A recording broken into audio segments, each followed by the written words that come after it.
Halo semua, saya Syafnira Fadriatulusna.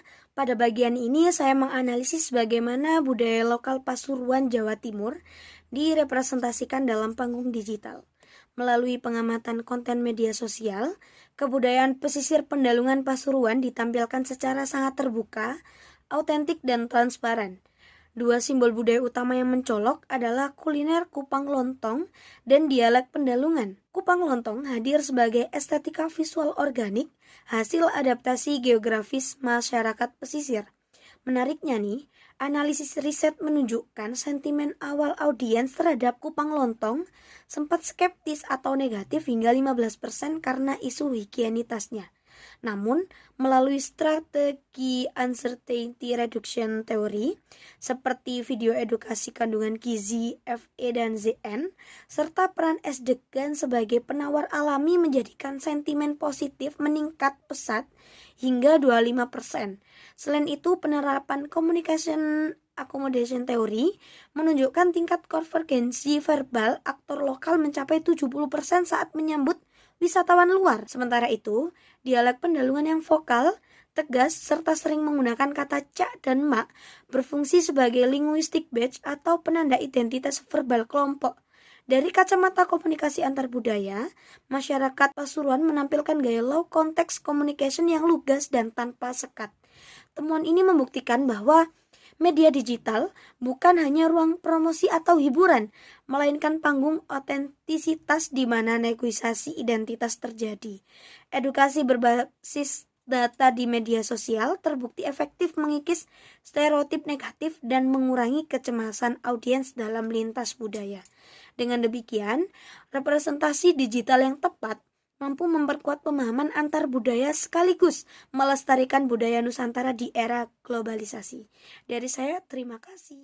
Assalamualaikum warahmatullahi wabarakatuh. Perkenalkan, nama saya Salsabila Rahmadani Safitri, dan pada bagian ini saya akan membahas perbandingan budaya komunikasi masyarakat Jawa dan Minangkabau berdasarkan hasil analisis representasi budaya dalam media digital. Berdasarkan hasil analisis terhadap 5 konten TikTok, media digital merepresentasikan budaya komunikasi masyarakat Jawa melalui penggunaan dialek, logat medok, hingga fenomena soft spoken. Konten-konten tersebut menunjukkan bahwa masyarakat Jawa cenderung mengutamakan kesopanan melalui konsep unggah-ungguh dan penggunaan tingkatan bahasa seperti ngoko, madya, kromo, dan kromo inggil yang disesuaikan dengan usia serta kedudukan lawan bicara. Nah, di sisi lain, masyarakat Minangkabau juga memiliki pedoman komunikasi yang disebut katonan ampe, yaitu pertama, kato mandaki, itu digunakan untuk berbicara kepada orang yang lebih tua. Kemudian ada kato manurun, biasa digunakan untuk berbicara kepada orang yang lebih muda, dan juga ada kato mandata, yaitu digunakan untuk berkomunikasi dengan teman sebaya. Kemudian ada kato malereng, itu biasa digunakan kepada orang yang disegani atau memiliki hubungan sosial tertentu. Meskipun keduanya ini sama-sama menjunjung tinggi kesopanan, terdapat perbedaan dalam cara berkomunikasi.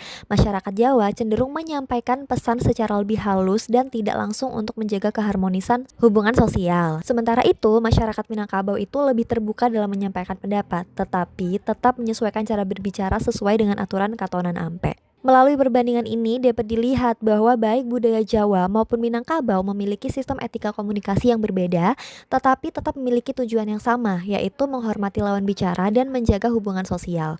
Oleh karena itu, memahami kedua budaya ini menjadi sangat penting agar komunikasi antar budaya dapat berlangsung dengan lebih efektif dan juga mengurangi kesalahpahaman. Sekian pemaparan dari saya, kurang lebihnya mohon maaf. Wassalamualaikum warahmatullahi wabarakatuh. Baik, saya Dwi Sarmaneza. Pada penelitian kali ini, saya akan membahas bagaimana budaya Minangkabau dipresentasikan di media digital melalui rendang sebagai salah satu ikon budayanya. Saya menganalisis 5 jenis konten, yaitu tutorial masak, mukbang, reaksi warga asing, ulasan rumah makan Padang, dan meme tentang rendang yang ada di YouTube, TikTok, Instagram, dan juga yang ada di X. Hasilnya menunjukkan bahwa sebagian besar konten menampilkan rendang sebagai simbol budaya Minangkabau.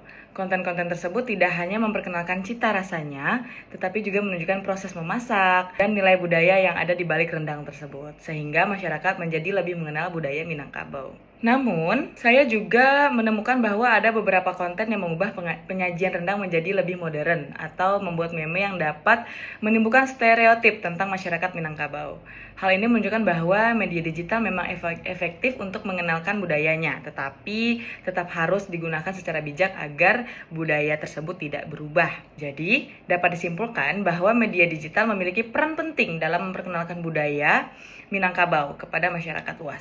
Selain menjadi media promosi, media digital juga dapat menjadi sarana edukasi dan pelestarian budaya jika kontennya disajikan secara tepat. Saya Tata Murtyanto, saya akan membahas hasil analisis representasi budaya antara budaya Minang dan budaya Depok di sosial media. Berdasarkan analisis konten media sosial seperti TikTok, Reels, dan YouTube, masyarakat Minangkabau memegang teguh pedoman komunikasi katonan ampek guna menjaga etika dan kesantunan sesuai lawan bicara. Di sisi lain, masyarakat Depok dengan akar budaya Betawi Ora memiliki gaya komunikasi yang cenderung lebih blak-blakan, ekspresif, dan kaya humor, namun tetap menjunjung tinggi rasa keakraban sosial. Dari perbedaan ini terlihat bahwa meskipun gaya tuturnya berbeda, yang satu cenderung tersirat, yang satu lebih eksplisit.